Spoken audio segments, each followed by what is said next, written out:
Olá pessoal, tudo bem com vocês? Eu sou Patrícia Lins, psicanalista, e aqui estou de retorno para gravar uma resenha de um filme que eu assisti e achei muito interessante. Na verdade, é um episódio da série Black Mirror. É, Saiu a temporada de número 6 e o primeiro episódio, Joan Péssimo, me causou fortes impressões. Você já assistiu? Não? Recomendo. Confere comigo então o trailer pra gente fazer algum comentário. You wanna watch? Can't really do another true crime. What about? Oh my god. She even has your hair. Is that Selma Hayek? Bingo. How's the coffee? Dog shit. I did not say that like that. This is an adaptation of Joan's life. Can everybody that has Streamberry watch this? Hey, how you doing out there? Cool.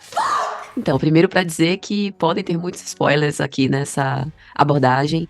Uma das primeiras coisas que me chamou bastante atenção é o fato da Joan, ela ter uma vida tranquila, confortável, ela tem um cargo importante na empresa, entre a diretoria e as pessoas de chão de fábrica, como se fosse uma espécie de coordenação, de uma gerência. Ela é bastante reconhecida no trabalho, ela tem um assessor direto, né, que a admira bastante, que a bajula muito.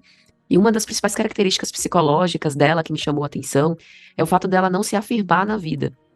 Ela começa a falar que tudo aquilo que ela escolheu não foi propriamente por fato de bancar o seu desejo, mas as coisas foram ocorrendo, a vida foi trazendo, ela foi acatando, e é uma pessoa assim que não diz para que veio.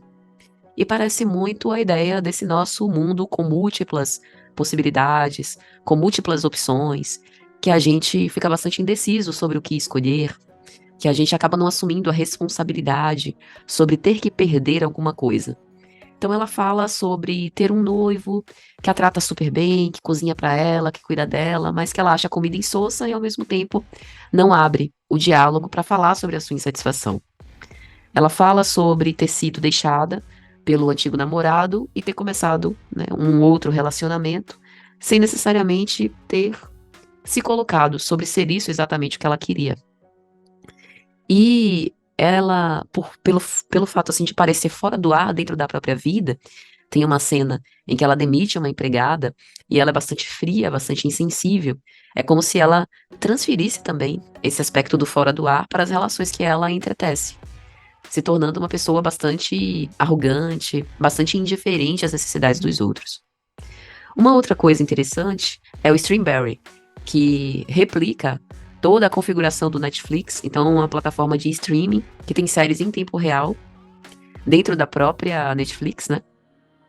O Black Mirror, ele é vendido, né? Ele é veiculado pela Netflix, então isso é bastante real, porque é como se fosse uma crítica, né, da plataforma dentro da própria plataforma.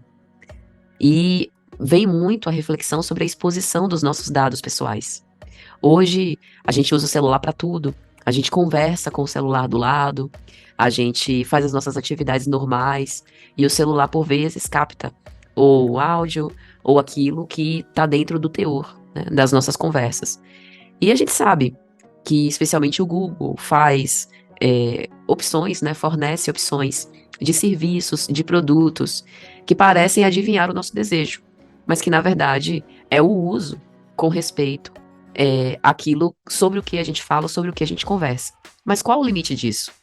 Porque hoje é difícil a gente imaginar uma vida sem usar o WhatsApp, as redes sociais, sem usar um Gmail.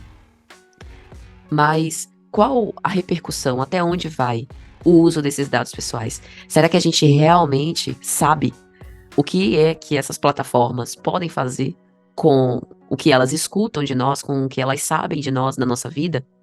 Porque nesse episódio é muito legal que ele nos faz refletir sobre o que a gente aceita quando a gente assina contratos digitais, que tem, né, aquela página com várias linhas, com várias cláusulas do contrato, e a gente, no final, precisa sinalizar, né, habilitar dois cheques. O primeiro, li todos os termos e concordo com todos os termos.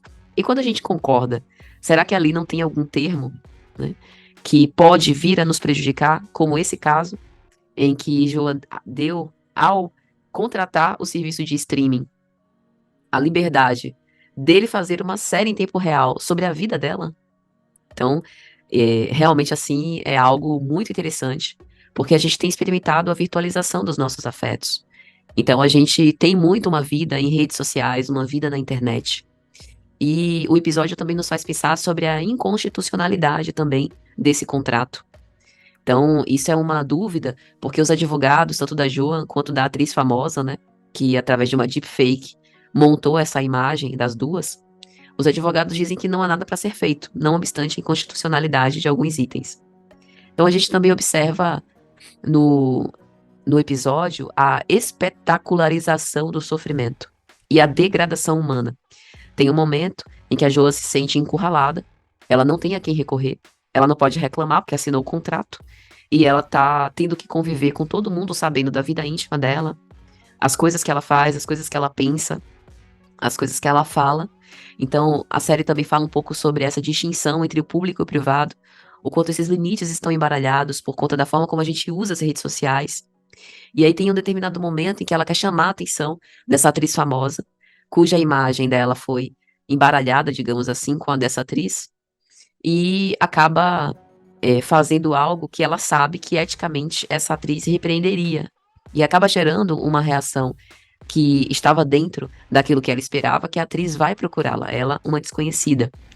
Então isso também nos faz pensar, quando nós nos sentimos encurralados, quando nós estamos desesperados, quando a gente está numa condição que não sabe o que fazer e que não tem saídas ou recursos para que a gente possa se livrar de um determinado problema, o quanto que por vezes a gente não age em nome da nossa própria degradação. E também fala sobre a audiência, o quanto que nós, do ponto de vista de quem assiste, dos espectadores, damos coro, damos audiência às cenas de degradação humana, às cenas de violência absurda, né? É aquela história da audiência dos jornais sensacionalistas. Justamente por conta dessa cultura do ódio. Tem uma cena bem legal que uma entrevistadora vai falar com a CEO do Streamberry sobre essa série especial, né, da Joe é Péssima. E aí ela vai falar, a gente tem um computador quântico e a gente cria a história com qualquer pessoa que seja um assinante e que, portanto, aqueceu ao assinar o contrato de que a gente pode fazer uma série em tempo real sobre a vida dela. E aí a entrevistadora fez uma pergunta muito interessante, mas por que essa negatividade? Né? Ressaltando um aspecto odioso. Porque Joe é péssima, Elizabeth é péssima, Ricardo é péssimo. E não fulano de tal é maravilhoso, fulano de tal é impressionante. E ela fala sobre a cultura do ódio, sobre o fato de, enquanto nós assistimos esse tipo de conteúdo, isso também tem ressonância com os nossos próprios conflitos emocionais, com os nossos próprios traumas, tem relação com a inveja. Por vezes, quando a gente vê uma pessoa maravilhosa, isso não dá retenção. O ódio dá retenção, né? O fato da gente ver algo degradante tem alguma retenção. E é importante a gente pensar isso, né? Enquanto expressão da nossa humanidade. Aqui nós estamos vitalizando e o que nós estamos ajudando a reter por conta dessa sociedade ao mesmo tempo tão exibicionista e ao mesmo tempo tão fragilizada em termos das suas realidades emocionais. A gente, teoricamente, pode postar tudo e qualquer coisa em redes sociais, até as nossas intimidades. Mas, por vezes, a gente pensa duas vezes a postar sobre os nossos dias mais obscuros, os nossos dias mais tristes, mais pessimistas, e prefere sempre a melhor parte.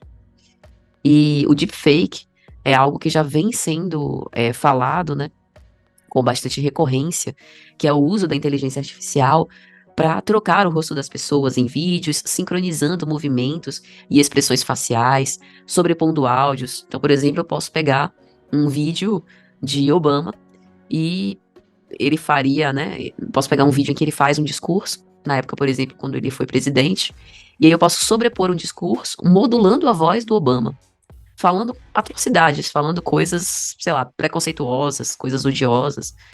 E ao modular a voz dele, é como se ele estivesse falando aquilo, né? Então, isso, assim, abre precedentes para a gente pensar em coisas, não tem limite do que pode acontecer. No caso específico da série, houve uma combinação da imagem dessa atriz famosa com a de uma pessoa normal. Então, é algo assim que é o uso, né, da tecnologia para fins que não acompanham uma ética condizente com aquilo que o sujeito escolheu. A série também fala sobre a própria natureza simulada, né? Em alguns momentos a gente se questiona, tem esse questionamento, né?